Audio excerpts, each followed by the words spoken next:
आप इस चॉकलेट गुजिया को देखकर ही बनाने में मजबूर हो जाएंगे। ये देखने में ही इतनी अट्रैक्टिव है तो आप समझ ही सकते हैं खाने में कितनी लाजवाब होगी। तो इस बार के गणेश चतुर्थी में बनाए ये चॉकलेट गुजिया बच्चे बहुत ही खुश हो जाएंगे। चलिए फिर स्टार्ट करते हैं इसे बनाना। तो सबसे पहले इसके लिए आटा गूंद के रख लेती हूँ। तो इसके लिए ली हूँ 2 कप मैदा। गुजिया को खास्ता बनाने के लिए इसमें मोयम डालना बहुत ही ज़रूरी है। तो यहाँ मैं घी को मेल्ट कर ली हूँ और 1/4 कप घी ऐड की हूँ। घी को अच्छी तरह से मैदे में मिक्स कर लेंगे। अब मोयम चेक करेंगे कि मैदे में अच्छे से गई है कि नहीं। तो थोड़ा सा लेंगे और इस तरह से दबाएंगे। ये बाइंड हो जा रहा है तो इसका मतलब मोयम अच्छे से पड़ी है। अब इसमें थोड़ा थोड़ा पानी डालेंगे और इसका सख्त डो रेडी कर लेंगे। जिस तरह से पूड़ी का आटा के लिए गूंथते हैं ना, बस उतना ही सख्त होना चाहिए। मैं इस गुजिया को पूजा के लिए बना रही हूँ, इसलिए इसमें नमक नहीं डाली हूँ। आप चाहे तो आटा में नमक डाल दें, उससे टेस्ट काफ़ी बढ़ जाता है गुजिया का। लीजिए आटा रेडी हो गया। थोड़ा थोड़ा पानी डालकर सख्त डो रेडी कर ली हूँ। अब इसे कवर करके छोड़ दूंगी रेस्ट करने के लिए। तब तक चलते हैं इसकी स्टफिंग की तैयारी कर लेती हूँ। तो इसे कवर करके छोड़ दें। गुजिया में डालने के लिए सबसे पहले नट्स को रोस्ट कर लेते हैं। तो यहाँ मैं 1 चम्मच घी डाली हूँ। आप चाहे तो तेल का भी इस्तेमाल कर सकते हैं। अपनी मनपसंद नट्स को इसमें ऐड करें और रोस्ट कर लें। गैस का फ्लेम मीडियम टू लो पे रखकर इसे रोस्ट कर लेंगे। लगातार चलाते हुए करेंगे ताकि इक्वल रोस्ट हो जाए। नट्स की क्वांटिटी आप अपने हिसाब से कम ज़्यादा कर सकते हैं। तो देखिए ये रोस्ट हो चुका है तो इसे निकाल लेती हूँ। सेम कढ़ाई में 1 चम्मच घी फिर ऐड करेंगे और इसमें बारीक वाला रवा रोस्ट कर लेना है। इसमें मैं 1/2 कप रवा ऐड कर रही हूँ। गुजिया में घी का स्वाद बहुत ही अच्छा लगता है। तो आप देख रहे होंगे मैं हर समय घी डाल रही हूँ, तेल का इस्तेमाल नहीं कर रही हूँ। तो घी का स्वाद बहुत ही अच्छा लगता है। गैस का फ्लेम लो टू मीडियम पे रखकर लगातार चलाते हुए भूनना है और इसका कलर लाइट गोल्डन कलर का आ जाए तब तक भूनना है। मैं इस गुजिया की स्टफिंग में रवा का भी ऐड कर रही हूँ। यदि आपको नहीं डालना है तो स्किप कर सकते हैं। तो देख रहे हैं धीरे धीरे इसका कलर चेंज होता जा रहा है। ये रोस्ट अच्छी तरह से हो चुका है। इसका कच्चा फ्लेवर निकल चुका है, कलर भी अच्छा आ गया है। तो बस अब इसे भी शिफ्ट कर देते हैं। तो सेम कढ़ाई में मैं 1 कोकोनट को घिस कर रख ली थी, तो उसे भूनना है। अब नारियल को भूनते वक्त तेल या घी डालने की बिल्कुल भी ज़रूरत नहीं है, क्योंकि नारियल में खुद ही तेल रहता है। सभी चीज़ों को भूनकर यदि स्टफिंग रेडी करेंगे तो ये गुजिया ज़्यादा दिनों के लिए चलेगी, खराब नहीं होगी।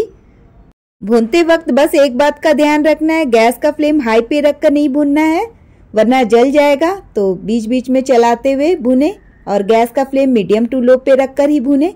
तो देखिए ये भी भून चुका है, तो अब इसे भी शिफ्ट कर देती हूँ।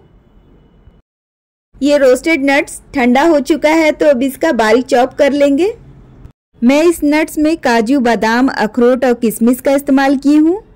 आप अपने मनपसंद नट्स को ऐड कर सकते हैं। आप चाहे तो इस नट्स को ग्राइंडर में डालकर दरदरा पीस भी सकते हैं। तो लीजिए इसकी चॉपिंग कंप्लीट हो चुकी है। अब एक बड़ा बर्तन लेंगे जिसमें सारी स्टफिंग को मिक्स करना है। तो यहाँ सबसे पहले मैं रोस्टेड कोकोनट को डाली हूँ।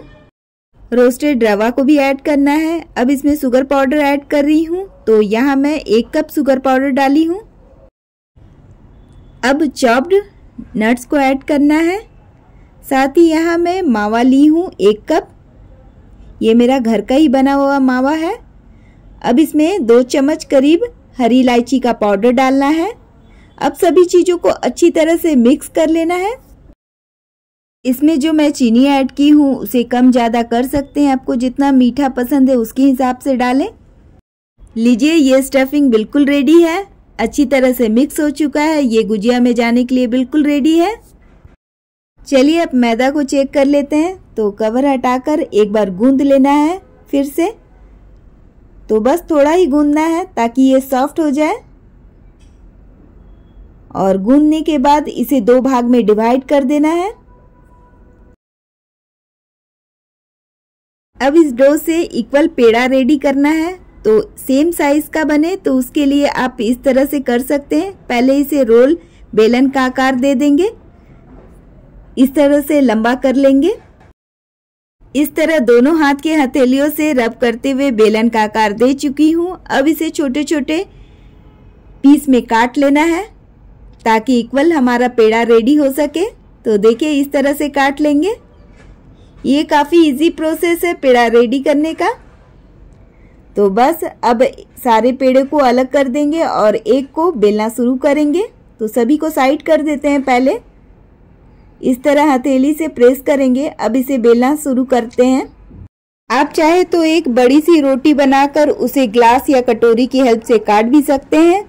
जैसे आपको इजी लगता है उस तरह से इसे बेल लें।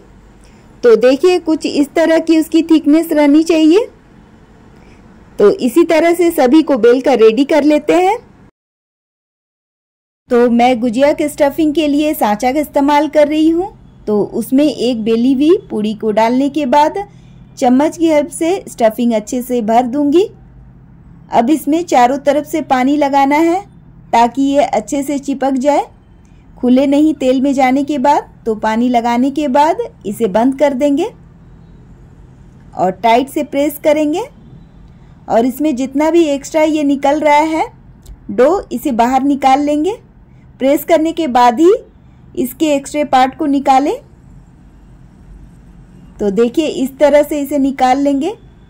तो लीजिए ये गुजिया हमारा बनकर रेडी है। ये बना नहीं है, मतलब स्टफिंग इसकी भरकर रेडी है। अब इसे फ्राई करना बाकी है। तो सारे को इसी तरह से स्टफ करके रख लेते हैं। सेम प्रोसेस है। आप बिना सांचा का भी बना सकते हैं। उसका भी वीडियो मैं पहले अपलोड की हूँ, लिंक दे दूंगी डिस्क्रिप्शन में, वहाँ जाकर चेक कर लें। मैं बहुत तरह की गुजिया चंद्रकला बनाई हूँ और आप सभी के साथ शेयर की हूँ। सभी का लिंक मैं दे दूंगी। तो सभी का सेम प्रोसेस है इसे स्टफ करने का। सारे गुजिया को मैं स्टफ करके रख ली हूँ। 2 कप मैदा से मेरा 32 पीस बनकर रेडी हुआ है गुजिया। तो अब चलते हैं इसे फ्राई करने के प्रोसेस में। आप चाहें तो इसे घी में भी फ्राई कर सकते हैं या फिर हाफ घी हाफ ऑयल में डालकर। इतनी स्टफिंग बच गई है तो इसे मैं एयर टाइट बॉक्स में डालकर फ्रीज में रख दूंगी और नेक्स्ट टाइम गुजिया इसे बना लूंगी। तो तेल भी ये गर्म हो चुका है अच्छी तरह से। बहुत गर्म नहीं करना है ताकि गुजिया जाने के बाद जल जाए। तो थोड़ा सा पीस में देखिए डो का डालकर दिखा रही हूँ। इसमें से इस तरह से बुलबुले आ रहा है और ये डो जो है ऊपर की तरफ आ जाए। तो ये तेल अच्छी तरह से गर्म हो चुका है। तो बस इसी तरह का टेम्परेचर चाहिए। अब एक एक करके सारे गुजिया जितना तेल में आ सके उतना डाल दूंगी। गैस का फ्लेम मीडियम में रखकर इसे फ्राई करना है। लो भी नहीं होना चाहिए, हाई भी नहीं होना चाहिए। लो होने पे तेल अंदर तक चला जाएगा, अच्छा लगेगा नहीं टेस्ट में।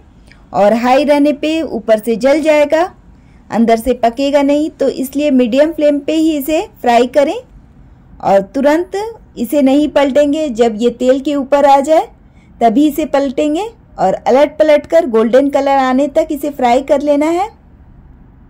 आप देख सकते हैं गुजिया का कलर धीरे धीरे चेंज होता जा रहा है, गोल्डन कलर आ रहा है। तो दोनों साइड से गोल्डन कलर हो जाना चाहिए तभी इसे तेल से बाहर निकालेंगे।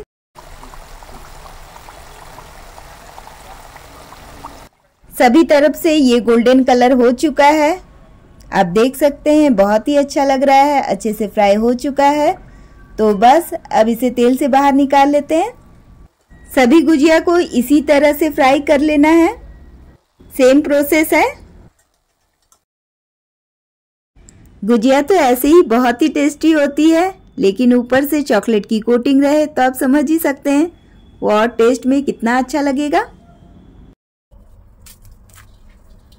इसके साउंड से ही आपको समझ में आ रहा होगा ये कितना क्रंची बना है। ऊपर से क्रंची, अंदर से सॉफ्ट और टेस्टी।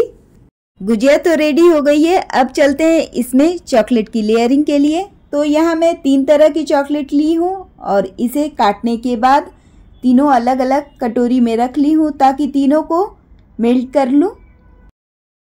मेल्ट करने के लिए कटोरी में रखी हूँ पानी। पानी के गर्म होते ही एक कटोरी रख देना है जिस भी चॉकलेट को मेल्ट करना है और उसमें डाल रही हूँ घी। घी डालने से ये जल्दी से मेल्ट हो जाता है। अब मिक्स करते रहेंगे लो फ्लेम में। जैसे जैसे पानी गर्म होता जाएगा ये चॉकलेट मेल्ट होता जाएगा। तो आप देख सकते हैं ये धीरे धीरे मेल्ट होना शुरू हो गया है। तो सेम प्रोसेस है, तीनों चॉकलेट को मेल्ट कर लूंगी।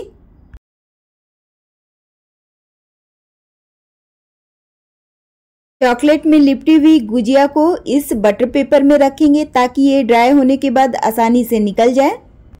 तो सबसे पहले मैं वाइट चॉकलेट में डिप कर रही हूँ। तो अच्छे से इसके ऊपर वाइट चॉकलेट की लेयरिंग होनी चाहिए, तो चारों तरफ से अच्छे से लगा दूंगी।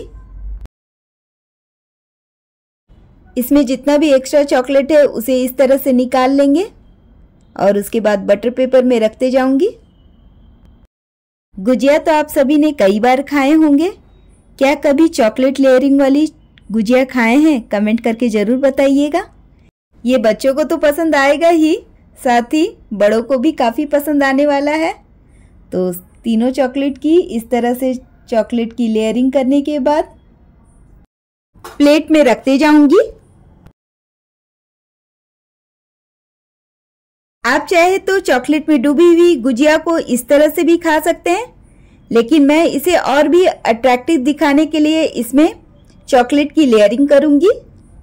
इस तरह की गुजिया इस गणपति आप भी बनाइए। यदि अच्छा लगे तो कमेंट जरूर करिएगा, लाइक सब्सक्राइब जरूर करिएगा, फ्रेंड एंड फैमिली के साथ शेयर भी करिएगा एंड बेल आइकन प्रेस करना बिल्कुल नहीं भूलिएगा ताकि आने वाली रेसिपी का नोटिफिकेशन मिल सके।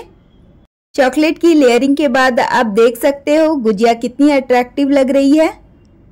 ये ठंडा हो जाने के बाद यानी चॉकलेट ड्राई हो जाने के बाद एयर टाइट कंटेनर में रख दें, काफ़ी दिनों तक चलेगा।